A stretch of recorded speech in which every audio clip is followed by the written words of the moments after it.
All right. Welcome, guys. Welcome, everybody on the phone. I think we got a dozen people or so on the webinar. So we're going to talk about the fundamentals of security.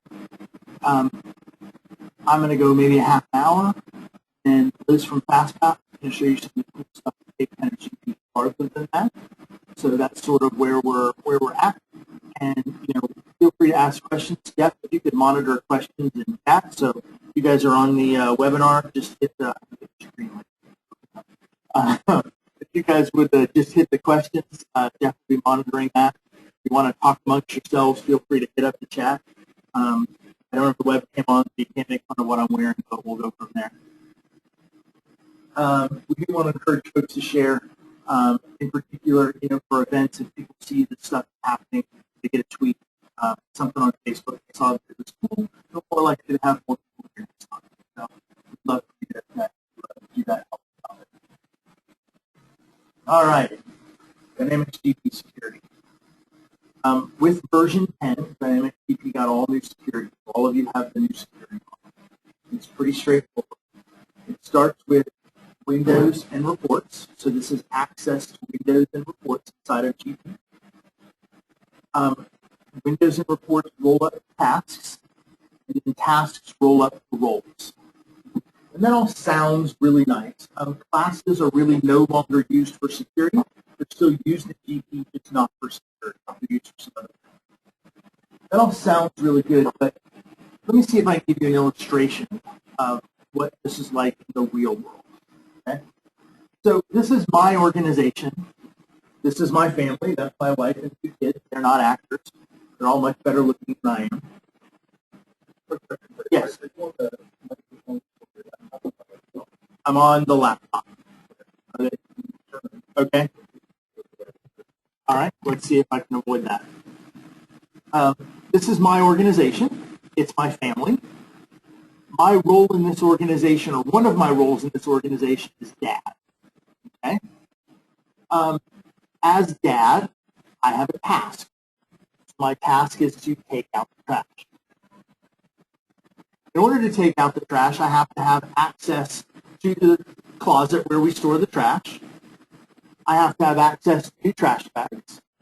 I have to have access to the garage so that I can take the trash out and put it in the cans in the garage. I can drain. I have to have access to the street to take it down so that the garbage men can take it out. You can think of all these things as windows and reports in GP. If I don't have access to all of these things, I can't do the task. But I also don't want to put things in the task that don't belong.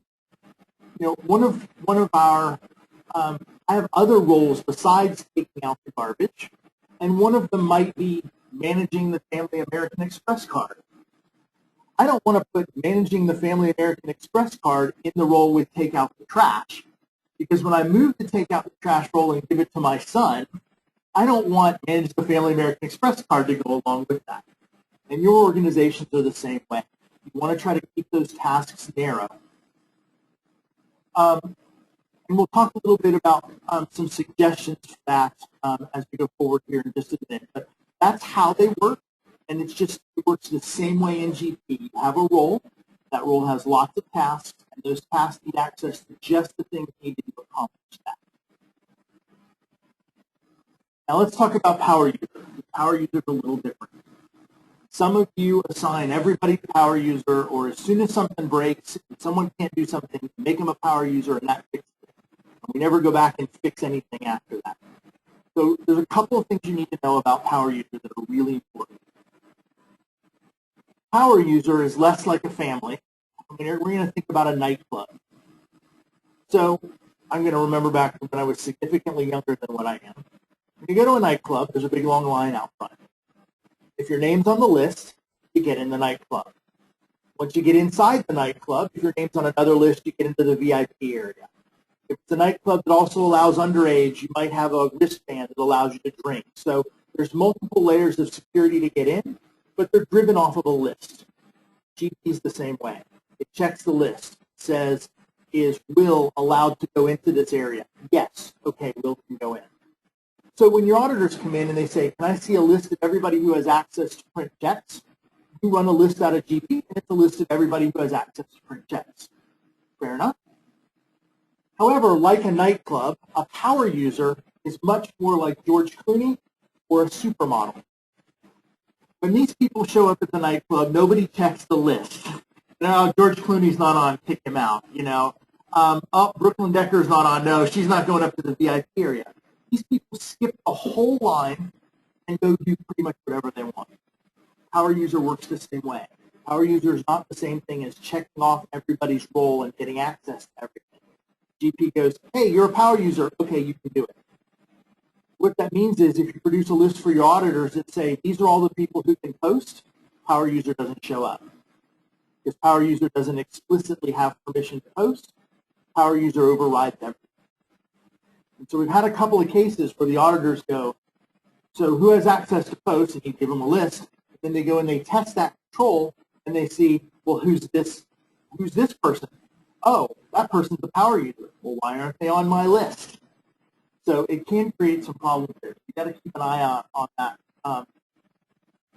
We'll talk a little bit about recommendations to deal with that in a minute or two here. But that's how power user works versus regular rules and tasks.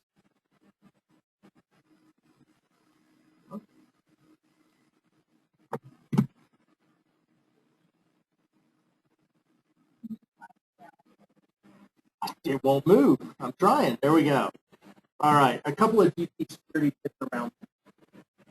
What you want to do is you want to narrow your tasks. So you want to take tasks, you want to look at them and just stick stuff in the tasks that are only required to do that task. If that means you have lots of tasks, big deal. You're checking a couple of extra boxes for somebody. You also want to use more roles. Here's my example around this. I have a role in my family that is dad, but I might also have a role in my family that is disciplinarian. Well, my wife has a role that is mom, but she's also the disciplinarian. So rather than roll each of those tasks into dad and then roll the same set of tasks into mom, split it out and just create a role called disciplinarian or create a role called posting in particular. Because if you take those posting items and you stick them in other roles, it's not clear then whether this person has permission to post. Anything you definitely want to segregate out and say, I want to know explicitly that this person has permission. It's easier if you put it in a role. And then if you need to take it away, you can just take the role away from it. You don't have to go carve up the role. So rather than have a role that says AP processor, I might have a role that says AP processor, but it doesn't include posting. And I have a separate role that includes AP posting. And so I can still give a user both of those roles or just one of those roles from a security standpoint.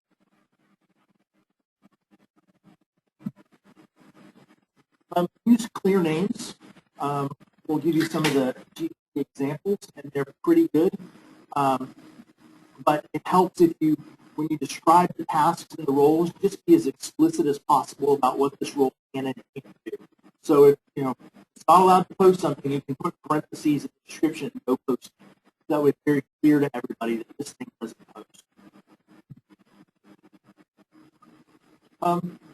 The default roles and tasks are a good place to start. We'll give you a list. We're going to give you some stuff that you can download to take this presentation and some of the tools with it as well. So we've got a list of the default roles and tasks that are included in there. You'll find there's some odd ones when you look at that. You're like, why would they include that? I have no idea. It's written by programmers, not by accountants. It's a good place to start, but you can also then pull those tasks out, separate them out, rather than having to create something from scratch. You start with something that's there and then do some stuff around that. Just a reminder that power user is not a role. Power user is an override. And SA is not required. We run into this a lot. SA is the system administrator account. At this point in GP, to the best of my knowledge, it is only required to install items. There are ways around using SA for everything else. You can create users without needing SA. You can do just about everything. All of the professional service tools, which used to require SA, for a lot of them no longer require SA. The GP team has been working hard to remove that dependency. We as consultants tend to use it because we need access to just about everything. But you don't have to have SA except to install items. There's a couple of links over in the corner. I want to highlight them, but we'll get to this presentation so you get it. FastPath actually has a document describing how to minimize the use of SA in the organization, so that's really helpful for the settings. There is a setting you need to pick for certain users in SQL that lets them add a user without being SA. If you do that, you're good to go. And then I've got a post on creating a super user. And a super user is what we kind of wish the power user was. It's we give them access to everything explicitly. And so rather than this power user role, which is implied that I have access to everything, we actually check we've got a script that will actually check the box and give them access to everything in the system. So this is kind of a big deal for auditors if you get into IT auditor. You get all wound up about SA in particular and get worried about folks having it. All right, I'm going to sit down for a minute just to illustrate these. There are two really key security setups in GP. The first one is company setup. Let me pop into GP really fast and I'll show you that.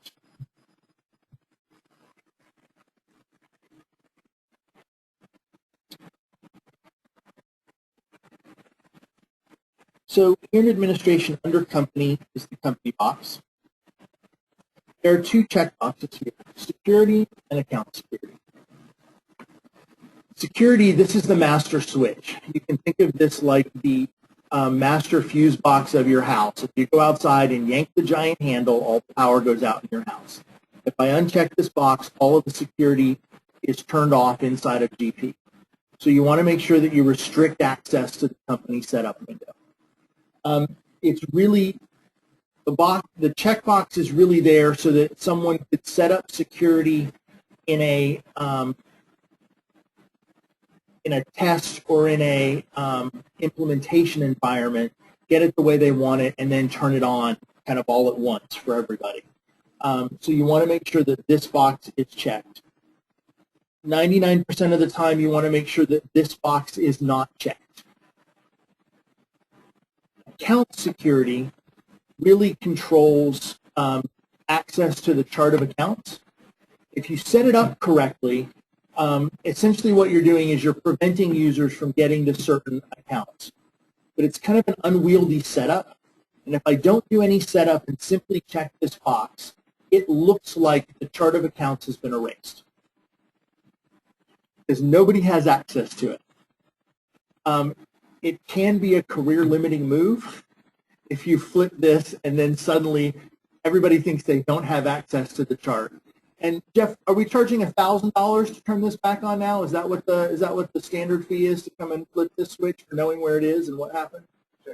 Yeah, at least $1,000. Okay, so that's kind of the minimum fee to turn it back on. And I have seen people panic. And I have seen people turn it on by accident. If security is good, account security must be better. And so it's a really easy fix. You just uncheck the box. But I don't want you to come in here and check your security and then check this box and make things worse. The other one is kind of a new thing. So this is in GP 2013, and I believe it's in, no, it's in 2013. It's not in 2010. This was Microsoft trying to do the right thing and not quite getting it right. So let me explain this. So in purchasing, one of the things you can do, let's say I have a posted invoice. I posted my invoice, but I have not yet cut the check. I can actually come into edit transaction information. This window has been here for a long time. And one of my new choices, sorry, let me just get my example up and running here.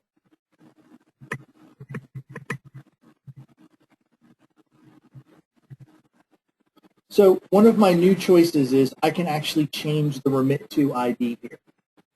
So I think what the team is thinking is, let's say that we keyed an invoice and we keyed it to the wrong address. We picked the wrong address. We created this invoice. We posted it, and we realized, oh man, we made a mistake. It'd be really nice to fix that address and not have to go and void the invoice and put it all back in again, redo the distribution, all that sort of thing. That's what this does. The auditor in me immediately went, I've got a posted invoice. Even with separation of duties, the person who creates and sets vendor addresses, I want them separate from the person who cuts checks. But if they can now go in here and redirect this address after the invoice has been posted, I've got a risk that I could send a perfectly legitimate $200,000 check to my brother-in-law who has created a company name that is very similar to the name on this check, and suddenly we're deep into fraud territory. So you do want to control this window. I worked for a company whose initials were CISI, and we had someone on the AR department turn CISI into CASH. It's actually really easy, a couple of strokes of the pen and you're good to go. Foolishly, they walked down and wrote their name on the back and cashed them themselves. So it was pretty easy to catch them once customers started saying, I sent you my check and I haven't been paid for it. But you want to be careful with this window.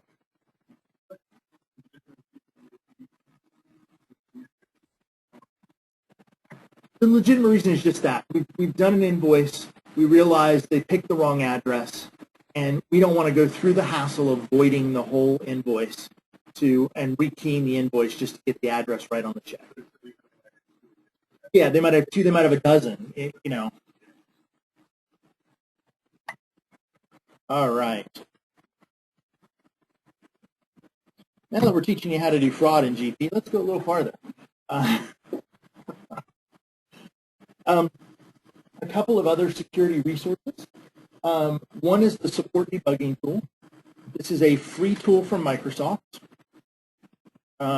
It's included, so it gets installed as part of GP, and it has a couple of tools. One of them is there's a security information window, so I can drill back on a particular user, for example. I don't have a resource selected here. Let me pick a resource. Fine, check posting register. All right, so in this case, the check posting register was the resource that I picked. I can actually see who has access to this. In my case, it's only SA because I have a sample company here. Access has been granted to the alternate windows. Access has been granted to power user, super user, and these particular payroll users. So that's who would have access to the check posting register. Now, this is a report, so it's also all the users. There's also a security profiler, so that if I have a window up, I can actually, or if an error message comes up that is security related, I can fire off the profiler and it will give me a screen similar to this that shows basically why access was denied and what you would need to do to give them access if you want. It's part of the support debugging tool, and it's a free tool. You have to get it from your partner, so we can get it for you. But it has a number of other features as well. That just happens to be one of them. It's written by David Musgrave, who's a Microsoft senior support engineer out of Australia. And so they technically call it unsupported. What it really means is it might take Dave a couple of hours to get back to you if something goes wrong. But we found it to be really solid, and it's really nice for these things. So the other thing is, I've got it hiding here.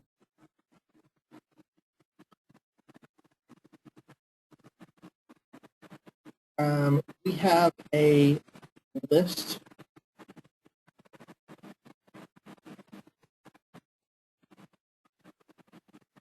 And so this is all rolled up in the link we'll give you with materials, so you don't have to kind of hunt this down. One of them is a spreadsheet with the roles available in GP. Oops.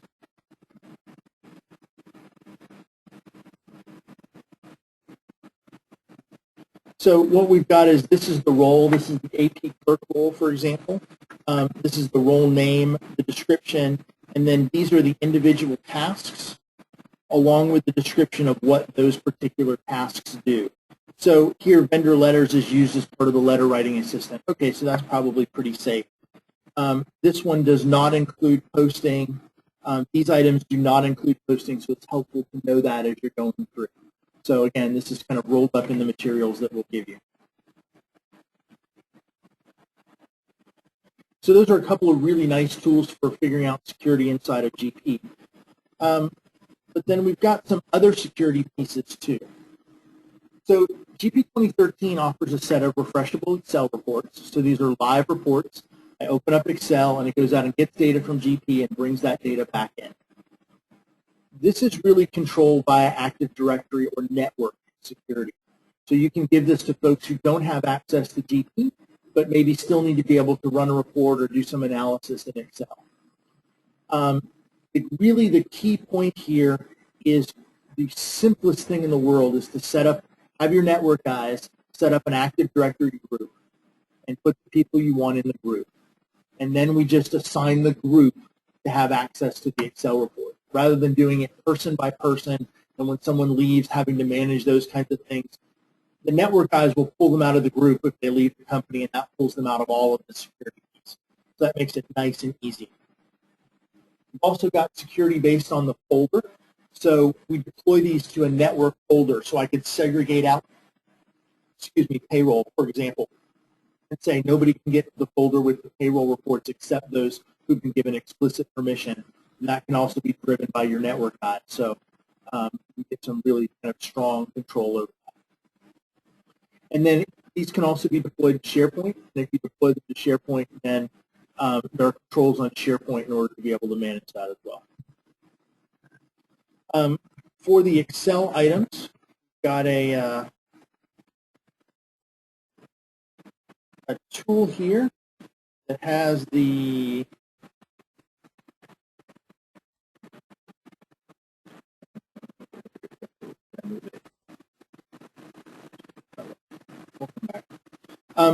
it's similar to this. These are the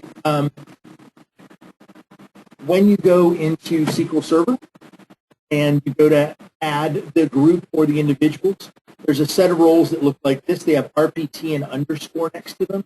These are all the reporting roles for the refreshable Excel reports. So it's relatively easy to just go in there and say, this person belongs to this. And what we've got for you is a full description of each of the roles and what they lead back to in terms of information inside of GP. They're very, very similar to the smart list in terms they correlate very closely to the way the smart list works. Yes, sir. Oh, all right. How about if I make you an admin, and that way you can better manage this?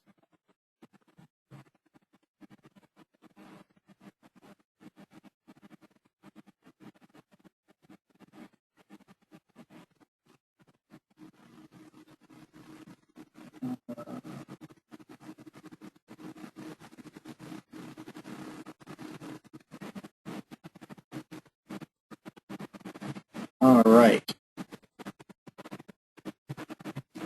Jeff's an admin, so now we're going to figure that piece out. One more place is SQL Server reporting services. So this is a set of reports inside of GP. They also have their own security, and they are also managed by Active Directory. So if you're managing a group, it makes it a whole lot easier. They look like this. Security is pretty straightforward. So here I've actually put in individuals, but built-in administrators is actually a built-in group. So that could be a group of people, and you can assign these to individual folders. You can control who can run different reports, those kinds of things.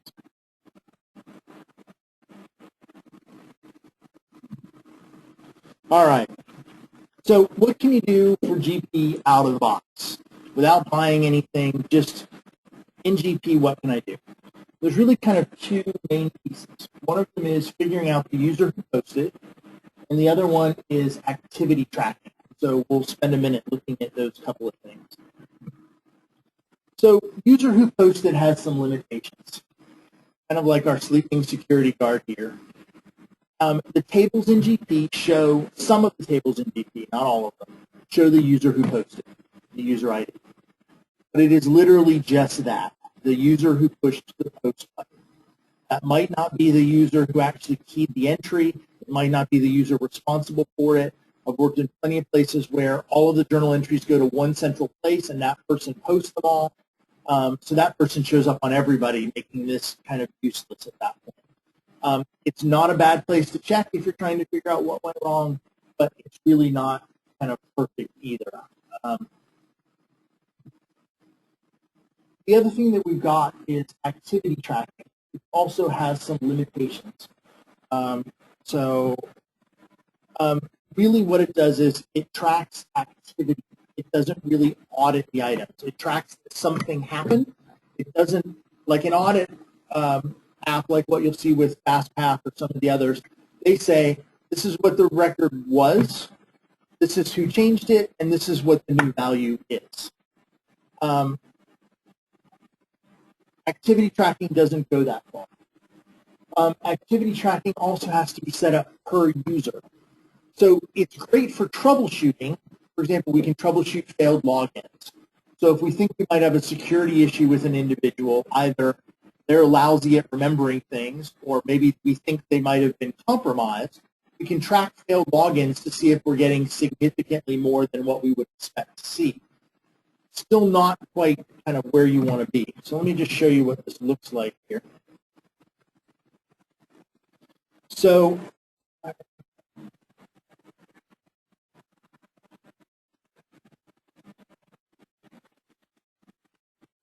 when you're setting up activity tracking, you've got, so I can set up, for example, failed login attempts. What more people want to see is something like this, either posting tracking or process tracking. Sorry, not process. File tracking. So additions to master files, deletions from master files. I'd set this up to track modifications to master files. So I went in, but I have to say what users I want to do this for. So I've either got to pick individual users or set all users. And then if I want to change something else, I've got to go do that again. So it's kind of a pain in the butt to really get that set up. But then once that happens, what you can do is you can come in here and do an inquiry on activity tracking. And you see I've got the one that I did. And basically what it shows is it was this company, it was that user, it happened at this time, and this record was modified. Which isn't particularly helpful other than to know that the record was modified. It doesn't really tell you, what it did or what the old one was and what the new one was. Microsoft had a audit trail package inside of GP for a little while, and the honest answer is it really didn't work very well, which is why not a lot of people used it. We actually, there are a couple of third-party ones out there that are very good. I bought FastPath as a controller. I bought their audit trail product. I worked for a division of a Canadian publicly traded company. So we had the Canadian version of Sarbanes-Oxley, which was called something stupid like Bill 183. It wasn't nearly as scary as Sarbanes-Oxley sounded, but they basically took the U.S. rule and added some extra U's and changed the Z's to S's and those kinds of things and had a new bill. But so we were audited by Ernst & Young, did all the audit requirements that everybody else had to go to, and FastPath was perfect for us. And so part of this presentation, too, is that we want to give you a chance to see that. So I'm going to wrap up here for a second, and then we're going to let Liz from FastPath take over and give you an idea of what some of those kinds of things can look like, what real audit tracking looks like. Does that seem fair to everybody? Okay. So before I turn it over to Liz, I get to do the sales piece of this. I'm the author of the GP 2010 and 2013 cookbooks. So if you're looking for tips, this is a place where you can find some of them. Also the author of Building Dashboards for Dynamics GP. And I have some pre-built analytics dashboards if you're interested. So we'll go from there, and we'll head back to Liz for FastPath. Jeff, are there any questions we want to tackle before we kind of move on to Liz?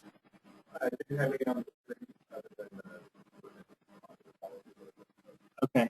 Yeah, we're struggling to figure that piece out on how to make that work for everything, but we will try to do better next time. Liz, are you with us there? I'm here. Can you guys hear me? I think we can. great. You should be able to take control. If not, I can me give it to you. Yeah, I think you need to make me a presenter. Okay. Mark, we did have a question from Central about the handouts and the We have all of them zipped up in a zip file that you can download, and Corey will send that out as soon as we're done to everybody. It's already done. We're not even behind or anything.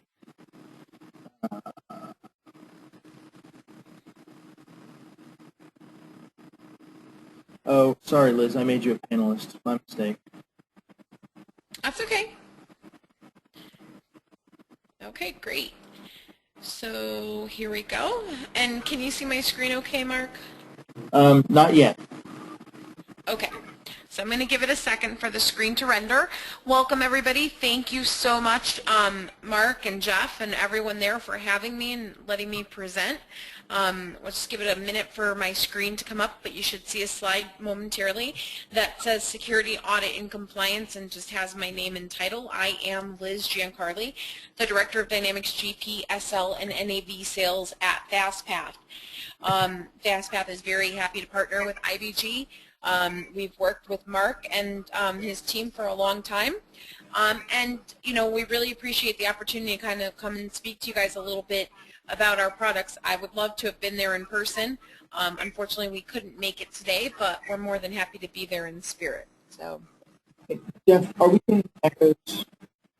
I don't know if you're getting any comments about echoes. Okay, sorry, it echoes up here. I'm not sure if making it all the way through, so that's fine. Sorry, Liz, go ahead. It's all you. that's okay. Okay, so you can see my screen now? Yes, I can. Perfect. Okay. So basically what I'm going to do today is I'm going to take you through a very high-level overview of our products that we have available for auditing, security, compliance, a little bit about our company, who we are, what we do, and then like I said, we'll go right through the products. I am going to keep it very high level in the interest of time. We want to get you guys out of here on time today, but we also want to leave time for a wrap-up session, so I don't want to go over too much, but with the caveat that if any of you, if this piques your interest, please let us know, and we'd be more than happy to schedule some one-on-one time to take a deeper dive into the products, into the functionality, and into what we offer. Okay, so again, like I said, I'm Liz Giancarli. I work for FastPath. FastPath has been around since 2004. We just celebrated our 10th anniversary. We're very proud of that fact. We are headquartered in Des Moines, Iowa. We're a Microsoft Gold Competency, ISV, and ERP, and all that means is that our staff is certified in the different Dynamics solutions. We have CPAs and CIAs on staff. No, we don't have spies working for us. We actually have certified internal auditors that work for us. They help us develop the products, make sure we're following all the latest accounting standards, all the latest auditing standards based on, the Institute of Internal Auditors and ISACA and all those great organizations. We are growing tremendously. We have over 800 customers. We have installs across 30 countries. So security, audit, and compliance is not just a concern in the U.S. It is a concern nationwide, and we are actually going global. We're proud to announce that in 2015, we will be opening a European office. Some of our clients here, these are just to illustrate that we have all different types of clients: web services clients, financial services clients, distribution clients, manufacturing clients, state and local governments, all different sizes and shapes and forms of clients. So, security, audit, and compliance should be a concern for everyone, not just the companies that are publicly traded, not just the very large companies, etc. Small companies always say to us, well, we're really small, we don't have to worry about that. And actually, that's kind of quite the opposite. When you're really small, you can't always have good, adequate segregation of duty. It's nearly impossible. There's a lot of overlap. And that's when you have to be the most concerned, because that's when you're opening up and exposing your system to a lot of vulnerabilities. Okay?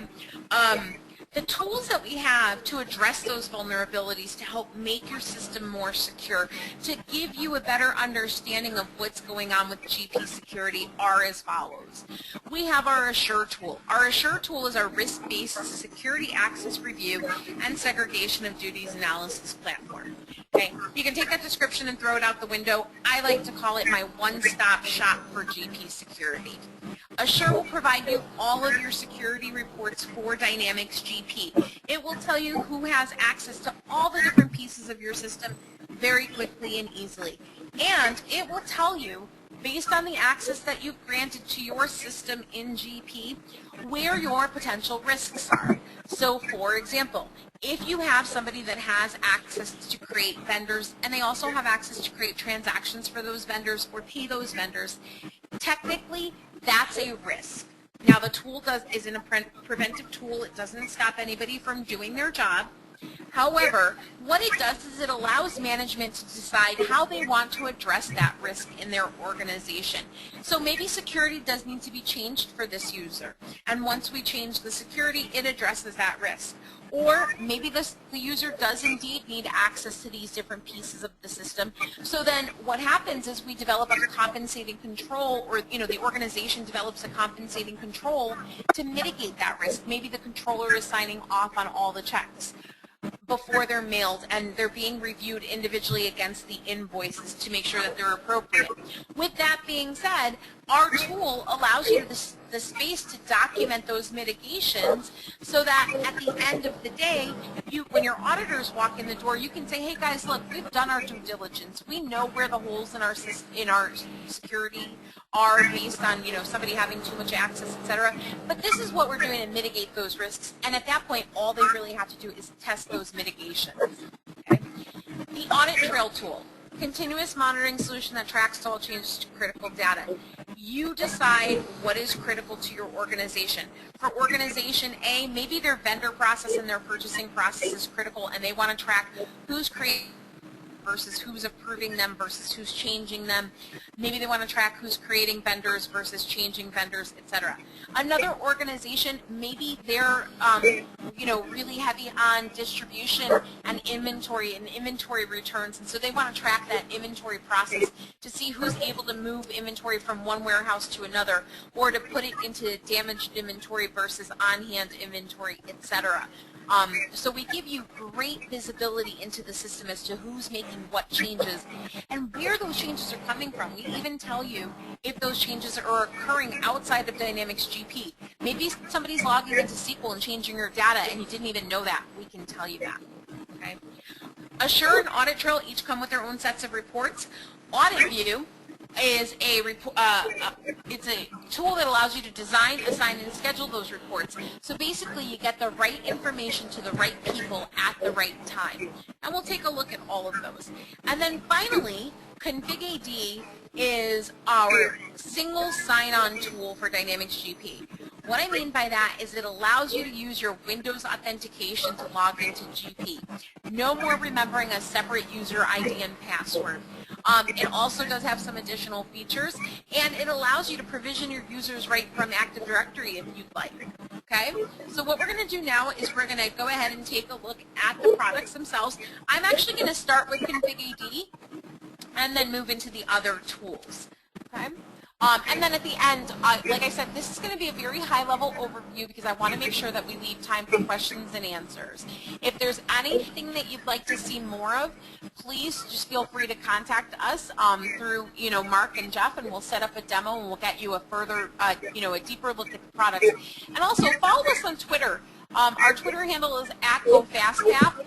We always post interesting items about security as it relates to the ERPs. We have FastCap koozies, which I had wished I had gotten time to send some to Mark to hand out, but I'll make sure he has them for the next meetup. We kind of track where those koozies go all over the world, and we have pretty interesting pictures of where they've been. So we always like when we get new followers. I'm going to go right into the Config AD tool. Now, there are two ways to provision Config AD in your environment. The first is right through Active Directory. So if you want to take the process of creating users all the way back to your NetOps group and have them create your GP users for you, you absolutely can. What we do is we install a very, very, very small schema extension into Active Directory that if you right-click on a user, so I'll right-click on TU, now we have a new menu item called Configure Dynamics User. And when we do that, we can connect and go ahead and set up GP security for this user external to GP. We don't need to be logged in as SA. Okay, we don't need SA access to do this, and you can push this to anybody in your organization that has access to Active Directory can do this, okay, if you give them security to do so. Now, for those of you in the audience that are saying, hey, you know what, that's great, but I'm the GP admin, I set up user security, my NetOps guys are never going to give me access to Active Directory, but I really want that product. We have a solution for you, too. We have what we call the Config AD Desktop. The Config AD Desktop can be installed anywhere.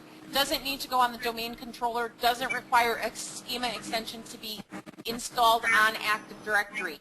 What this does is this just reads from the domain, and it'll show you every single user. And again, you just pick a user and click Configure Dynamics User, and it calls the software in the same way. Okay? So we're all about giving you guys options. We're all about having you have access to the software the best way possible. Okay?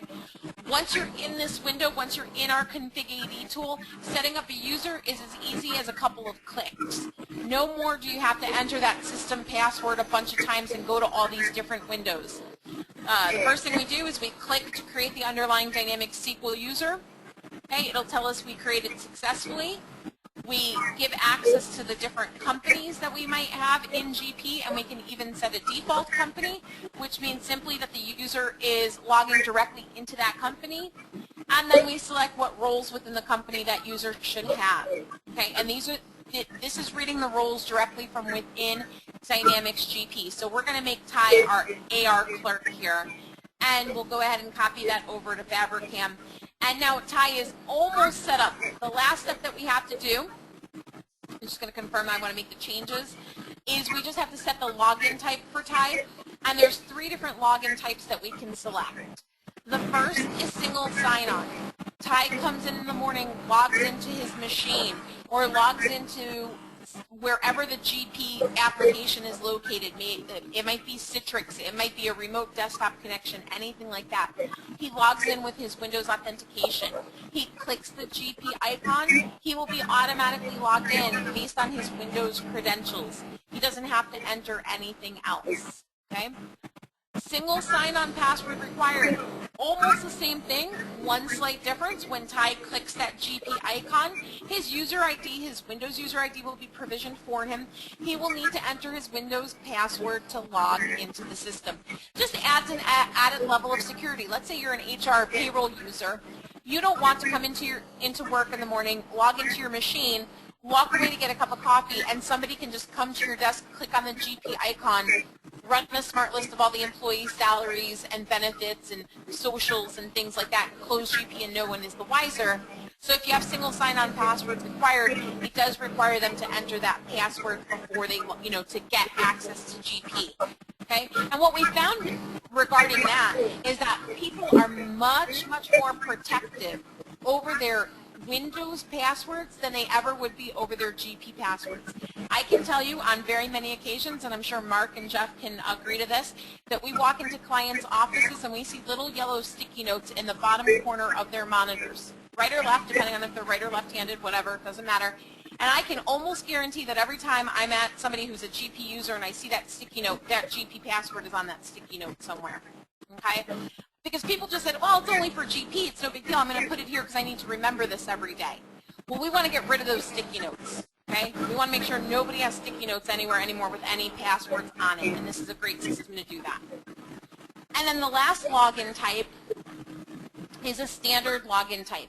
Standard login type is really going to be the most rarely used. It's really more for an administrative type of user. This is somebody that needs to log in as either themselves, or maybe they need to log in as a SQL user and SQL user, maybe SA or DynSA. Okay, but really these should be few and far between because, like Mark said, we're trying to eliminate people logging on as SA. Okay, so once we set this login type, we're done. Ty is created as a GP user and can get in using his Windows authentication. So let's say I was to pick another user and wanted to set them up, set up Remy here. We click Configure Dynamics User, and again, we'll just connect. He's already set up, so we'll delete him and we'll start over. And look at how quick. Create user, set login type, select companies, select roles within the companies. So Remy will be our accounts payable clerk here, and we'll copy that over. Okay? And I think that's taken all of maybe 35 seconds maximum to set up a new user in GP. Very simple, and they have that Windows single sign-on available to them, or their Windows, now they're going to be logging in with their Windows accounts. There are some additional features of the Active Directory, of the Config AD tool, which are very neat. Okay, the very first feature is the Disable Delete feature. If you disable or delete a user in Active Directory, it will either disable or delete the user in Dynamics GP. What that means is no more orphaned users. A lot of times your auditors will come in and say, hey, give me a list of all active employees. And then they'll say, give me a list of all your GP users. And they'll try to compare the two. And all of a sudden we have Bob on the GP users list, but Bob hasn't been employed with us for about 3.5 years. And they have Kate on that list, and Kate has been gone for 2 years. And nobody ever bothered to clean up the GP users. Okay? And somewhere, somebody probably has that yellow sticky note with Kate's password on it. And so we can, those user IDs can still be used. And you don't want that happening. Okay, so this will prevent that from happening. This will get rid of those users. It will clean up your user. As soon as they're deleted from Active Directory, it will delete or disable them from Dynamics GP. Or if they're disabled in Active Directory, it will disable them in GP. Okay? The auto logout feature. How many of you have ever had to send out an email that said, hey guys, trying to log into GP and everybody's logged in, can somebody log out for me? This eliminates that.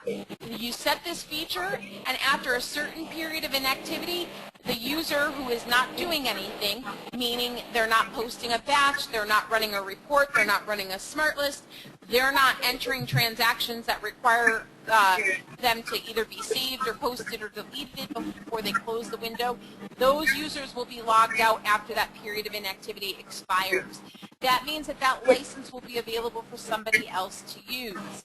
If we have any GP admins in the room that you know, have to maybe do a software patch at the end of the day, or try to run checklinks or some sort of maintenance, and they want to make sure that everybody's logged out, this is going to handle that, so you're not running around logging everybody out at the end of the day. This is going to kick out every inactive user for you. Okay? And then the final feature of the software, which is pretty neat, is you can actually provision GP security via Active Directory groups. So if we enable this feature, which is the last feature on the bottom of that screen, now what we can do, and we'll save Remy here, is just like we can provision security to a user, we have a tab here that says Active Directory Groups, and we can set up security to an Active Directory group. If I click on a group and click on Configure Dynamics Group and connect to my software, I can say that members of this group should have the login type of single sign-on. They should have access to the Chicago Cubs company. And then within the Chicago Cubs company, they should have access to the AP clerk role and the contract administrator role. And what that means now is a new user comes on board. At the time that they come on board, they can just get added to a group. So we can click on a user and click Add to Group. We can add them to the group called AP Clerk. And now they will get all of their GP security provisioned to them automatically. The user will be created. Their password will be set. Their login type will be set. Their companies will be assigned. And the roles will be assigned to them based on that group security policy. You don't even have to touch the user to get them set up as a GP user. Okay? So that's my 20,000-foot view down into Config AD and how it works. Again, if you'd like to know more, we will, we can ask, we can take some questions at the end, or we can look at the product in more depth on a one-on-one basis. Okay? The next tool I'm going to show you is our audit trail tool. So, Liz, can I The way that the audit... Oh, sure, go ahead, Mark. Absolutely. I just want to make sure that folks are clear that essentially the other thing that Config AD does is it eliminates the I forgot my password. Because if they got into their computer in the morning, it's that same password they would use to get into GP. So if they've forgotten their GP password, they've also forgotten their network password, and they haven't made it that far. If they can log in the morning, then they can figure out how to get into GP. Sorry, just wanted to toss that in. Nope, thank you so much. And so Mark is absolutely right. What it does is it eliminates those nuisance calls that you tend to get. It eliminates that I'm locked out of GP, because what might be happening is, I've done this before, just because there's so many things going on. You get to work and maybe, one of the kids got sick on the way to school, and you have to turn around and bring them back home, and now you're rushing to get to work because you're late and things are going on, and you get to work and your Windows password is expired, and we've changed the Windows password, and now we have that password on our brain because it took us 10 times to create a good Windows password, because it has to be so complicated that we've used up all of our pets' names and kids' names and all that good stuff. So by the time I log into GP, for some reason that password is ingrained into my brain. I'm typing that one in instead of my GP password because I don't have Config AD yet, and I've typed it in wrong 3 times, and GP has locked me out. So now I got to call my help desk. Well, if I had Config AD, that wouldn't have been a problem, because that would be my new GP password as well, and it eliminates a lot of those nuisance calls. Okay. The audit trail tool. The way that our audit trail tool works is we actually go ahead and set up the audits based on it at the database level. So what I'm going to do here is I'm going to connect to my GP server. I'm going to connect to a GP company database. And when I do that, every single table that exists in that database is available for audit. Okay? And the way that the audits work is you decide what it is that you want to audit. So, for example, if you're looking at the vendor card in GP, you're looking at the vendor maintenance card, and you say, okay, I want to audit my 1099 information, I want to audit the remit to address, I would like to audit the check name, those are the most important items for me to audit. You'll find those here within the table.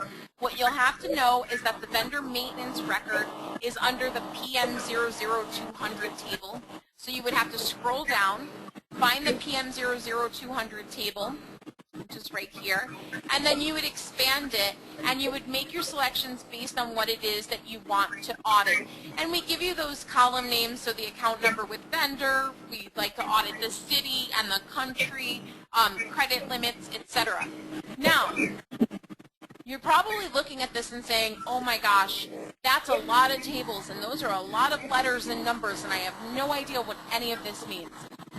Don't worry about it. Don't be intimidated by this. The only thing that you really need to know for a successful audit trail implementation is what is important for your organization to be tracking. If you can sit down with your internal team and strategize and say, these are the items that are absolutely critical to track, then FastPath together with IBG will help you set up these audits. Okay? We have templates that are already built. If we look under templates, for the most commonly audited items in GP, okay, we have templates based on whether it's the Dynamics database or the GP company databases. So you'll see here we have vendors, customers, credit memos, GL accounts, inventory, HR, payroll, post-internal entries, etc. If you don't know the tables that are associated with these items, you just select the items that you want to audit and click load, and we'll go out and we'll check off the appropriate tables and columns for you using those templates. You see something on, you want to audit something that you don't see here as part of these templates, the checkbook master, not a problem. You email support@gofastpath.com, or you call us at our support line, or you call Mark or Jeff or whoever else and say, hey guys, I need to audit the checkbook master. Somebody's messing with my check numbers, whether it be the next check number or we have duplicate check numbers, etc. And we'll walk you through and say, okay, that table is CM 00100, and these are the fields that you'd like to select. Okay? So don't be intimidated by this window. I'm just showing it to give you an overview of how audits are set up, but we're there to help you along every step of the way. Your job is to sit down and really strategize as to what it is you want to audit and why. The biggest mistake anybody can make with an audit trail tool, be it our FastCap audit trail tool or any of the other ones on the market, is saying, well, you know what, I really don't know just yet what I want to audit, so let's audit everything. Every single one of us, IBG staff and FastCap included, is going to say, hold on, let's put the brakes on and let's sit back and let's discuss this. That's a bad idea. We're going to steer you off of that path, okay? So like I said, don't be intimidated by the back end. I just want to show it just so that you have an understanding of how our audits are set up and how they work. But strategically, just know that if you want to do any kind of auditing, you know, it's really important to sit down and think about what it is you want to audit and why you want to audit it. Who's going to be looking at that data, why it's important, etc. Okay? So with the audit trail tool, once we have the audit set up in the back end, I'm going to show you an example of what the reports look like once they spit out of the system. Okay? And we're going to take a look at how these reports come out, how we can filter them, how we can print them, export them, etc. So if I go to my audit trail area here in my what we call our GRC studio, and for those that aren't familiar with what GRC stands for, all it stands for is governance, risk, and compliance. It's kind of an industry buzzword for security and auditing and InfoSec and all that kind of good stuff. So this is just really the container. The GRC studio is just the house. That's all it is, the house for our tools. So our audit trail tool lives in this house. We have all these reports out of the box. Anything that begins with a GP, when you install this tool in your organization, you get that tool out. You get these reports out of the box. You don't have to sit there and configure them. Now, we do train you on how to continuously add reports to this section so that as you're auditing new items, we can create the corresponding report that fits with those items. But let's take a look at the way these reports work. So we'll look at a customer change report. And I'll just go ahead and backdate this a little bit and run it. And you'll notice the very first column is customer name. These are all consolidated reports. If you have multiple companies, you don't have to run the report individually for each company. We can see all the companies together. Okay? We can sort on any one of these columns. If we click on the column, a little up and down sort arrow will appear. We can filter on any one of these columns. If I hover my mouse, we see a little key, and we can filter columns. Okay? Since this is the customer report, the next column is the key field, which is customer ID. We have customer name next. The field that is being updated, which is simply the column name from SQL. The field name, so that if you don't know that BALNCTYP stands for balance type, we tell you. The event type, so edit, or so add, update, delete. So if you've deleted any customers, they'll show up here as a delete. The old value, the new value, the date, the time, the user, and the application. So let me scroll down a little bit, and you'll see what this application means. You'll see it's mostly blank, but here I have something that has a value in it. If it's blank, it simply means that the application is Microsoft Dynamics GP. It means that the change happened from within GP. Somebody logged in and added this customer, Great West, or somebody logged in and updated this customer called Test. However, you'll notice this one line here. For this customer, Great West 001, the customer name was updated, and it was changed from Great West to Great West Company. And this change, if I hover my mouse, actually came from Microsoft SQL Server Management Studio. Somebody went in and created a query that said update RM00101 set customer name equal to Great West Company where customer ID equals Great West 001 or something to that effect. Okay? And we can tell you that's where those changes originated from. That's really important because the auditors are going to take, or internally, forget auditors, but internally you should be asking a couple of questions about this. Why did we have to make this change via SQL? It's a customer name update. How come it couldn't just be done right from within Great Plains? Was there a problem with GP at that time? Was there, was there a system issue that was going on? Is there a trouble ticket or a help desk ticket associated with this? Did I know that this user had access to do queries? Did I know that this user had access to my data and my database in this way? It should start opening some eyes and making you ask some questions, okay? Any one of these reports can be printed. We can export them. We have 8 different file types to export them to, including PDF and Excel. Those filters come in really handy, and I'll show you why. Let's say we want to take a look at all of our customer changes, and we have this whole set. But really quickly, I want to take a look at my customers whose credit limits have been changed to greater than $25,000. Because that's really important to me. So the first thing I want to eyeball is that. I don't want to have to scroll down through all of these and find anything that's a credit limit change, because there's a lot of changes here.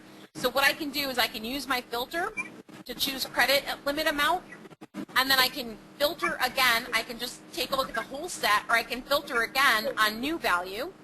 Okay, and I'll just select that really quick, and I can edit this, and I can change. Okay, so I have lots of criteria here, and I can say is greater than 25,000, and click OK. And now very quickly I have my set of data here that's filtered. Now, if I don't want to have to recreate this filter every time I log in, I can click Save Filter, and I can give it a name and a description. Okay, and I already have that filter saved. So here, what I'm going to do is I'm going to cancel out of that filter at the bottom. I have my whole entire subset of data again, and I'm going to click Apply Filter, and here's my filter, credit limit greater than 25,000, and boom, within 1 second, I have that subset, I have that set of data narrowed down again. Okay, very quickly, very easily. So with that being said, we can use that for the Audit View tool as well. Remember I told you we had a tool called Audit View. It allows you to take the reports that exist within the GRC Studio and deliver them to the people on a scheduled basis. What I can do here is I can click Add to Schedule. This is now going to enact my Audit View tool. I can create a report that, let's say, is a weekly customer log.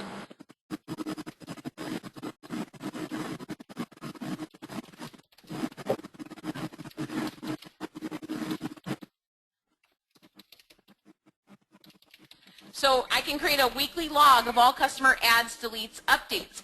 And I can make this week to date, month to date, quarter to date, year to date. I can do previous week, month, quarter, last number of days if I want a daily report. I'm going to do a previous week to date report. And I'm going to go ahead, I'm not going to filter it. I want every week for my AR manager to see all of the customer changes that happened that week. So I'm going to go ahead and click Next, and it's going to go ahead and just recap what I'm doing. I'm going to click Save, and I'm going to say that this needs to be emailed in Excel to my AR manager, Cassidy. Okay, and I can also save it to folders. And this is a weekly report. I want it delivered every Monday, and it's going to have the previous week's information in it. And I'm going to go ahead and start this up Monday the 26th and not give it an end date. And I'm going to go ahead and click Next, and it all looks good, and I'll hit Schedule. Okay. So now I have that report set up to go to Mike, or to Cassidy, the AR manager, every week. He doesn't have to log in. He doesn't have to do anything. All he has to do is sit back, and that report will come to him via email. Now, if I go back to that customer change report, my controller says, okay, that's fine. Cassidy can review all the changes, but if a customer's credit limit goes above $25,000, I want to know about it, and I want to know about it daily. No problem. We'll use the Audit View tool. We'll take that same exact schedule, or that same exact report, but we'll create a new type of schedule for this. And we'll say daily credit limit overage alert.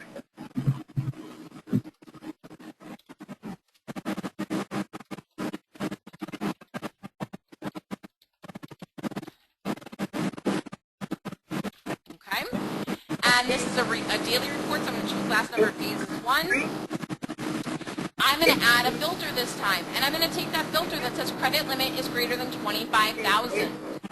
Okay, so that's why those filters come in really handy. I'm going to click Save, And I'm going to say, okay, now my controller Solberg is the one that needs to get this, and he can just get it in PDF. He's just going to peruse it. He's not going to make any changes, but he needs to see this. This is a daily report, and I'm going to have this start as soon as tomorrow. Okay, I'm going to click next. I can review this and make sure that everything looks good, and I'm going to hit schedule, and now that report is scheduled to be sent out on a daily basis. Okay, so that's a little bit about the audit trail and the audit view, high level. I'm going to get into Assure really quickly because we only have a few minutes left. And with the Assure tool, the first thing I want to show you is how fast. Remember I told you this is my one-stop shop for GP security. I have all kinds of GP security reports right here out of the box. They export out to Excel very nicely, very neatly, very concisely, unlike a traditional GP report out of the actual system. We all know how cumbersome those reports are. Ours are really nice and streamlined. But here, I'm going to show you an example of how quickly you can see who has access to the different pieces of your system. So let's say you wanted to find out who had access to vendor maintenance. In GP, we say, okay, well, we know that the form is called vendor maintenance, but as Mark was illustrating yesterday with his whole garbage task and everything like that, which, by the way, Mark, I thought that was awesome, and I might have to steal your ideas, so I hope you didn't copyright them.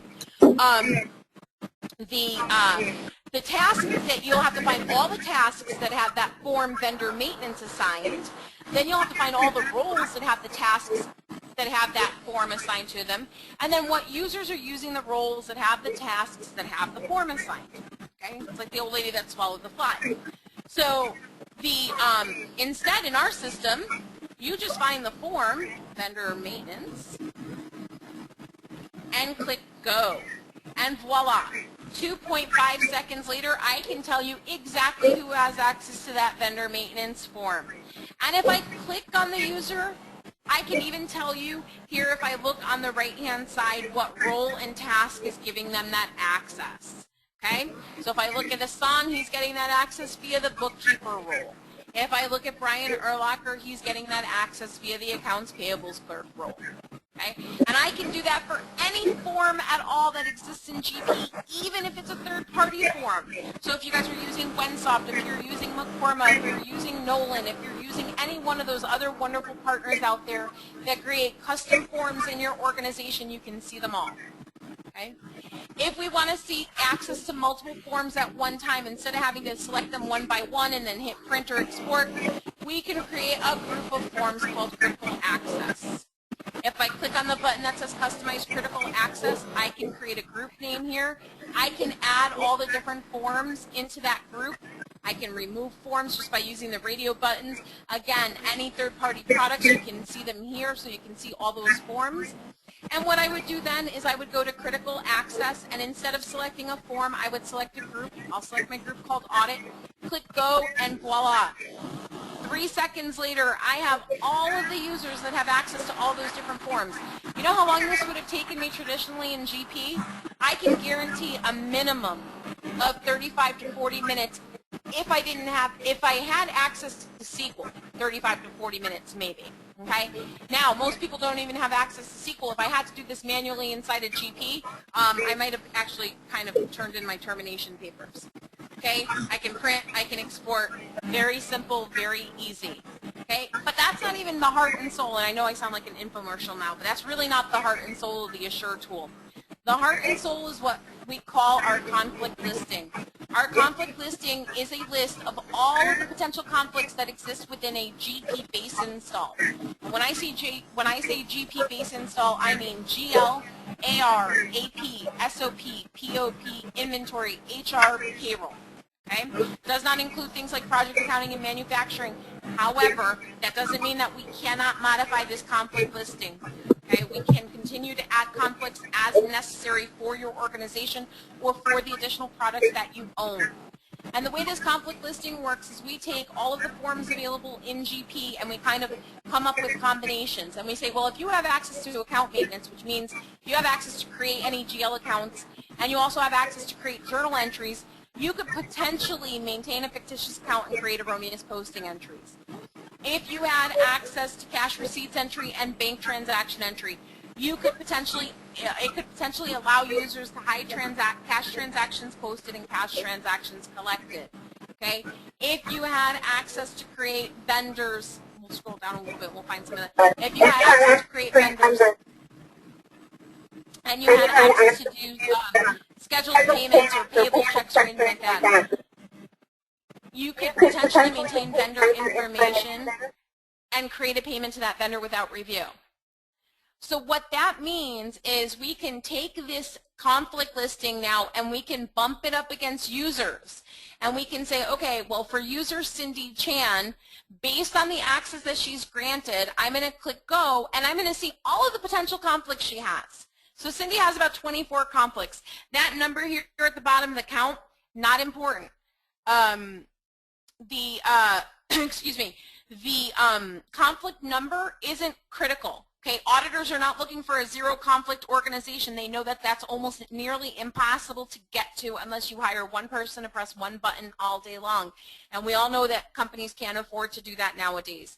What is critical is that we review these conflicts for Cindy and we say, okay, does this look appropriate? Does it look like Cindy has the right access? Does it look like she has too much access?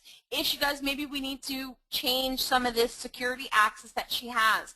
But if this all looks appropriate and Cindy has the right information or the right access, then we can take a look at these conflicts and we can click on the status column here.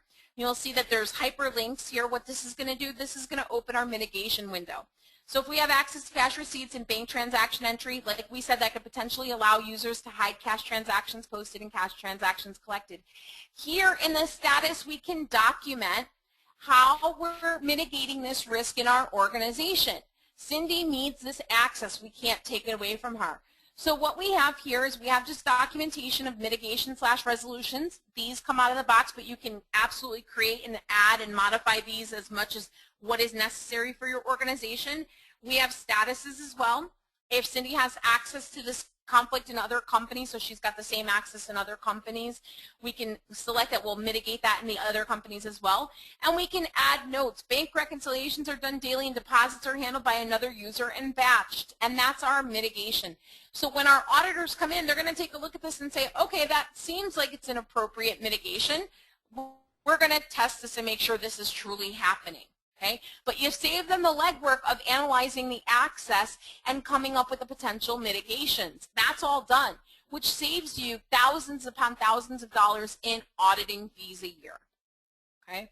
I'm going to stop there. Like I said, I wanted to give you a very high-level overview because we only have about 7 minutes left, and I want to turn it back over to Mark and make sure that we have time for questions and answers. Thanks, Liz. We appreciate that. Jeff, I don't know if there's any questions in the queue. Guys in the room, any questions around any of this? We're just sort of open. All right. Yes.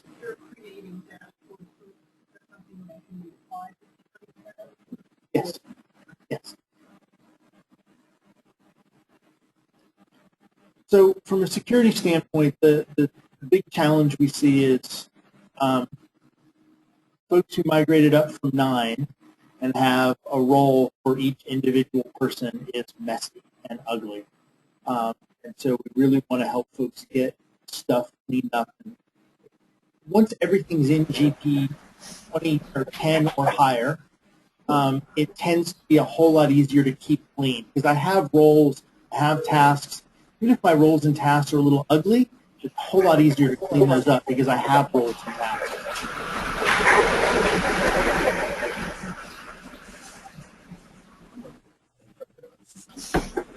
Okay. Just playing. Okay. All right. Any other kind of pieces? We will follow up. All of you have registered at one point in time or another for this, so we have your email. Corey will send you a link. Basically, we've got a zip file that you can download that has this presentation with the links to a couple of the pieces, as well as several of the spreadsheets that we showed with roles for Excel reports and roles for GP, kind of all in one spot so you can pull it down and have access to it. It takes us a day or two to get the recording up, and so we'll also send you that so that you can have this recorded You know, I know some of you have trouble sleeping at night, and so maybe this will help with that. And yeah, if you have another question. Yeah, Angel, you have got a question, and Angel, you should be unmuted.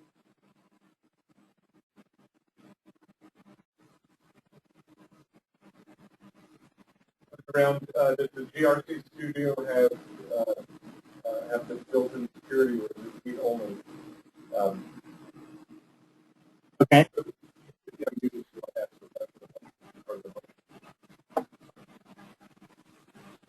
Hey Mark, I think there was a question about GRC Studio. Can you just repeat it because it's a little bit hard to hear? Sure. We're trying to see if we can get the specific one. I don't know. Angel, are you there?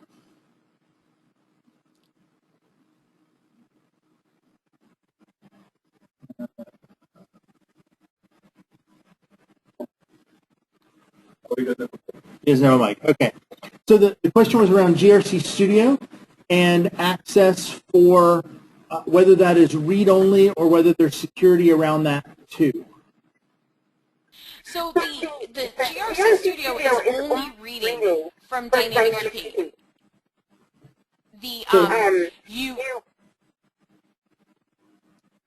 When you go ahead and do the mitigations and everything, you can't change the security back into GP at that point.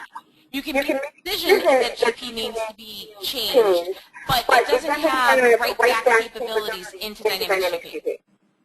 Right. So you can audit things, you can review them, you can find security conflicts, but to fix them, you've either got to go back into GP or you've got to use config AD to adjust somebody's role. Is that fair?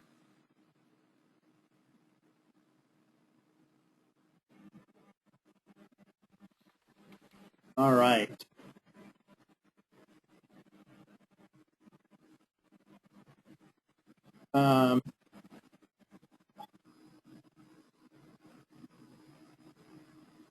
Anything else? I didn't have any other questions online, but if anybody does have a question, they can message it in the box.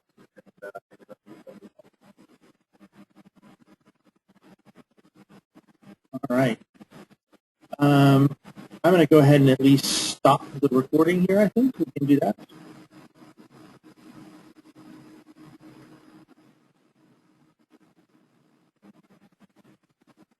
As soon as I figure out.